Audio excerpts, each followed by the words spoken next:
Hey, welcome to Beyond the Message, where we dive into our weekly teaching to help us advance in our journey with Christ. I'm Bob Pittenger.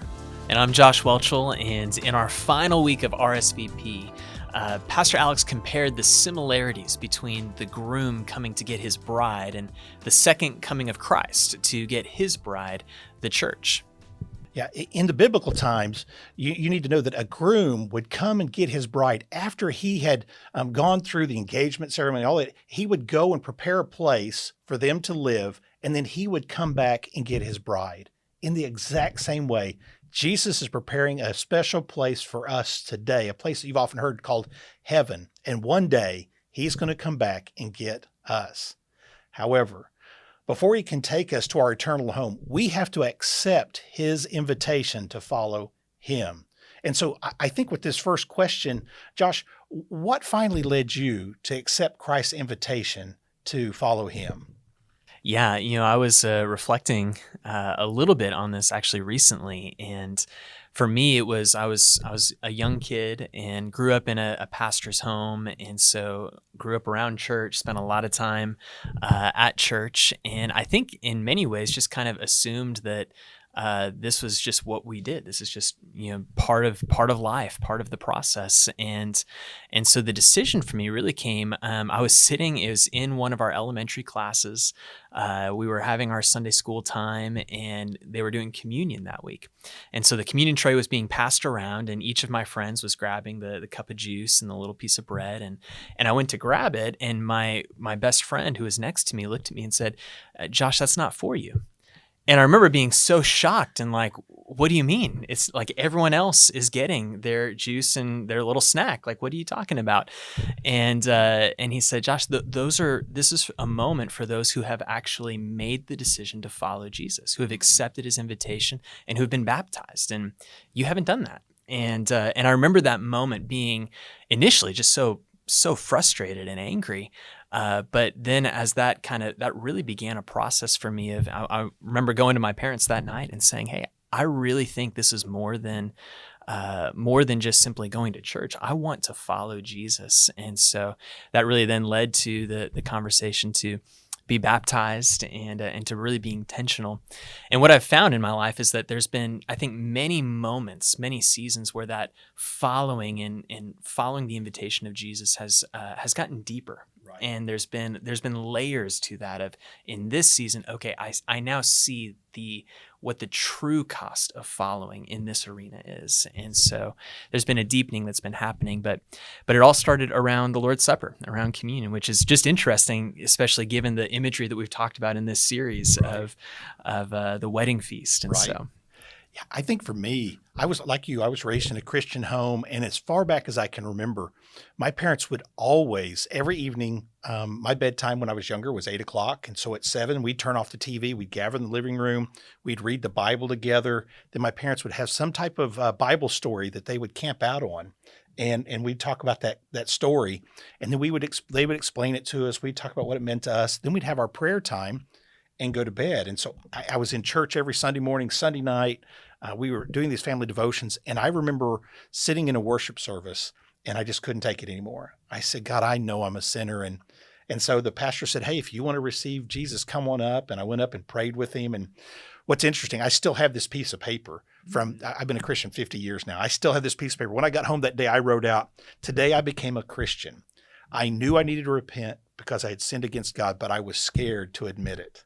And was scared to move forward. A 9-year-old boy. I'm like, I wish I was that smart now, And so, and I said, but today I received his forgiveness, and now I'm going to go to heaven someday.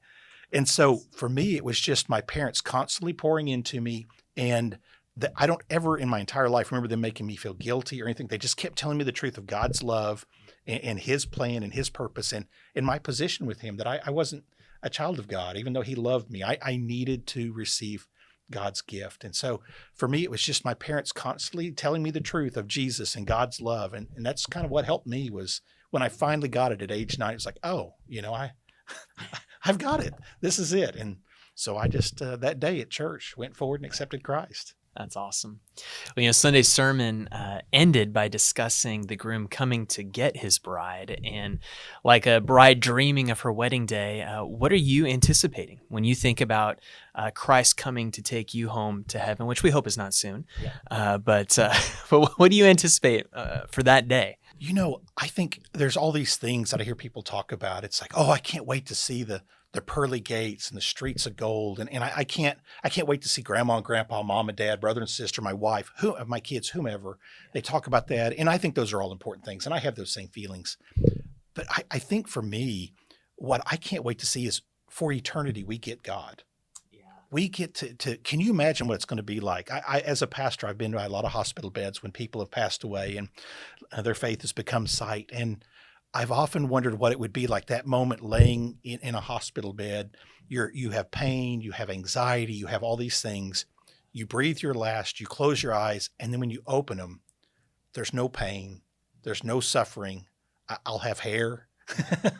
I'll be able to stand up tall and I'll be whole. And the anxieties that we carry with us every day and the fears will all be gone. We'll be at perfect peace because we'll be in the place of perfect love and in the presence of God. And so I look forward to that time of just that first moment and knowing that first moment is going to be one eternally long day that will never end. I will live in that. And so I think that's what I look forward to. It's just the peace, pain-free, no anxiety, and just getting to literally be in God's presence and worship him every day.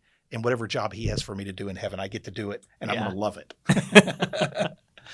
Yeah, I can't wait to see what that looks like. And there's obviously only so much our imagination can offer. For me, I definitely think of Revelation 21, where I think it's verse 3, where he's saying, there will be no more tears. I will wipe all the tears from their eyes. There'll be no more pain, no more suffering.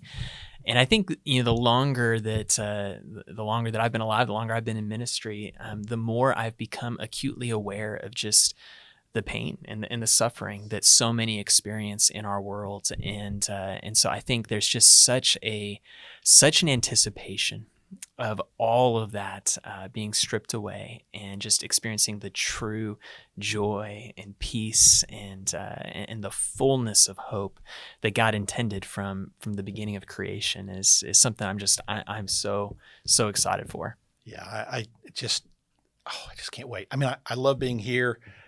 I heard someone say one time, my bags are packed and I'm ready to go when he calls me. But I'm not in any hurry for him to call me. But I do look for that. And so, hopefully as you have as you're working through these questions that we have below, this is what I want you to do. I want you to stop and consider that a love relationship with God will never end. Once it begins here, it's going to continue all the way through eternity. And so God's love for us wants us to have the best life possible here and now, as well as in the hereafter. So if you love God the way he loves you and you experience him, then you're going to have the greatest joy possible when you love God supremely.